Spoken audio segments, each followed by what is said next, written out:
So I just got through watching Next in Fashion on Netflix, right? Man, I started binge watching this show yesterday. Um, Ironically enough, I started binge watching this show because of another show that I could only get two. I couldn't get everything. And I know if I went to Netflix, I can see the whole season, like how I wanted to. Because, we stuck at home. I don't want to wait shit. I want to, I'm a instant gratification type of girl. And Netflix allows me to have that with when they launch something. I don't have to wait. I can binge, right? Just like with a book. And I'm a book reader.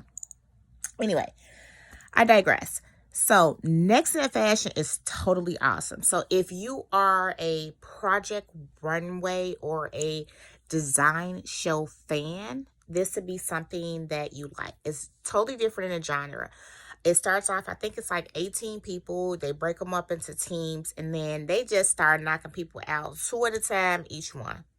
So basically, in this competition, I guess they figure like the team thing. If you can't work together as a team, or you guys can't come to some collective reasoning to produce a good product, why should we even be bothered with you? That's at least that's the impression I'm getting, and they just knocking their asses out.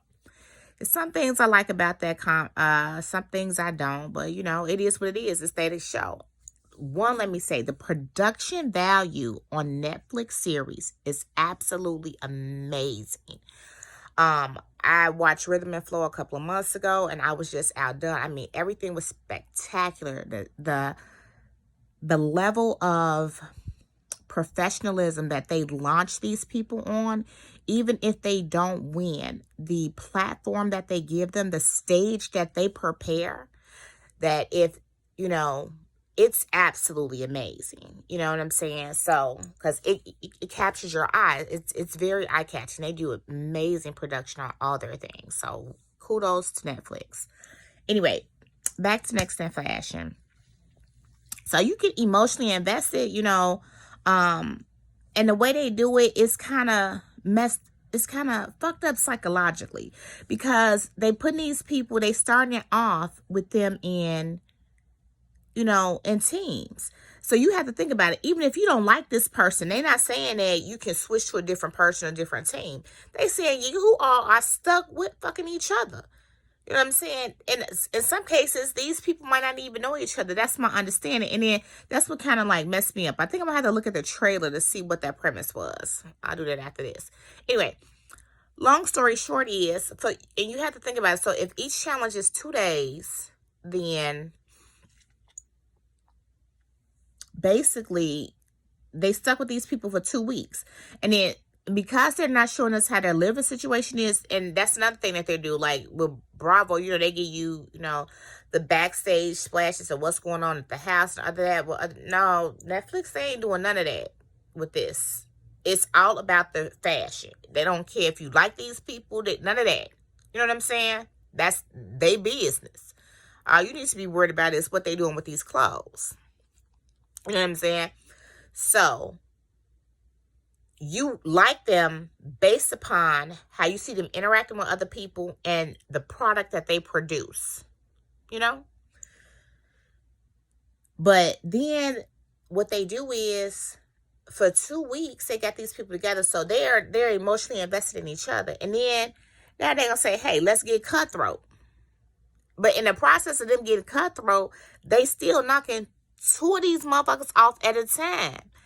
I guess they like, hey, you know what I'm saying? It's a lot of y'all. We start off with a whole bunch of people. We need to figure out the best way to do it. But how it ended up working out is, I felt like I did get the 2 strongest ones. Ironically enough. You know what I'm saying? I might not have agreed, and if anything would have played out differently with how they did it, then I don't know if they would. I think the person I wanted to win would have still won. However, I don't know if, you know what? Actually, yeah. I think, anyway. So, long story short is, the way they do it, I feel like the 2 people who ended up on top actually were 2 incredible designers. Like, absolutely 2 incredible designers. Like, the dude, because I'm not giving out anything. The dude is, you know what? Yes, I am. No, because it's like sneaking to the end of the book. Anyway, so the dude, I love him. And then I'm a huge Harry Potter fan. Let me just say that. I am such a huge Harry Potter fan. So in saying that, his aesthetic is like gentleman's Harry Potter. You know what I'm saying? I want to say, it's a scholarly, leisurely man. You know, it's someone, I think I feel like he designs for someone more cerebral to that extent, you know, more like your college professors and things of that nature. And, or you know, but in saying that, he also did some great designs when they were teamed up with his team. And they did some amazing things together that I think when he just stepped out of his comfort zone. But as far as like what he does, and he does so well. Oh my God, he made this. I'm a lady and I'm a big girl. I'm like, you know, I want that bodysuit. I want the bodysuit. I want the scarf. I will figure out something to wear with. But it was made for a man. I would love to know men who row, which is, you know, it was his athletic wear challenge that he won. I would love to know men who actually row. Is that something that you will wear, you will purchase? Because I think that would be something excellent for him to pursue with his brand, because he did that exceptionally well. Exceptionally well. But the chick who won, man. You know what? Forget it. I was talking about David. His brand is David. I believe it's David. It's an initial and Fletcher. I'm sorry. I'm a little blowed when I'm doing this, and I can't remember the initial. I want to say it's an E, but I just didn't want to get it wrong. But he was absolutely amazing. And he looks like little Harry Potter himself. I just want to be his friend. He's so cool. You know, even with the pig party. It's kind of weird, but hey, they have fun. They do their thing. But Ming Chu, oh my God, I love her. I love you. As a big girl, I'm very self-conscious about what I wear. And right now I'm in a stage of my life where I'm bigger now than I've ever been. And that's one of the reasons why, you know, I've been staying in the house like the last year and a half, because I'm not comfortable with myself.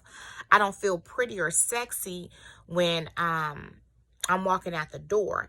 And I feel like that her line that she did was absolutely incredible. Me as a big girl, I could put anything that she created, I could put anything on and know that I'm comfortable, I'm sexy, I'm playful. And you know, it was just like, oh my God, I wanted, like, I'm that girl, I'm your customer. I really hope I can afford you. I'm going to look you. And then that's the thing too. Like, I was so emotionally invested at this point that I fell asleep last night on the finale.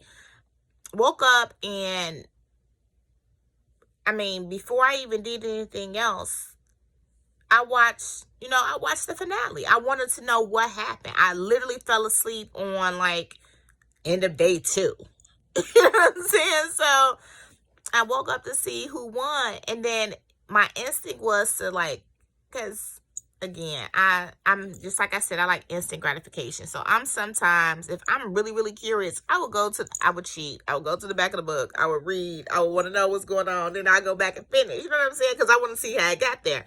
But I didn't even go on Netporter to see if I could find Ming Chu stuff, because I wanted her clothes. And David, I love you, but again, as a big girl, she pushes all my buttons. I can be fashionable, I can be sexy, I can be pretty, and then I can do all this without having to feel self-conscious because of the cut of her clothes, the way she makes things. You know, it's for any shape woman, but it's definitely for somebody more curvaceous as myself. Ming Chu, sister, baby, I don't know your name, but leave that baby alone. Let her create what she wants. You are not the fucking boss of her.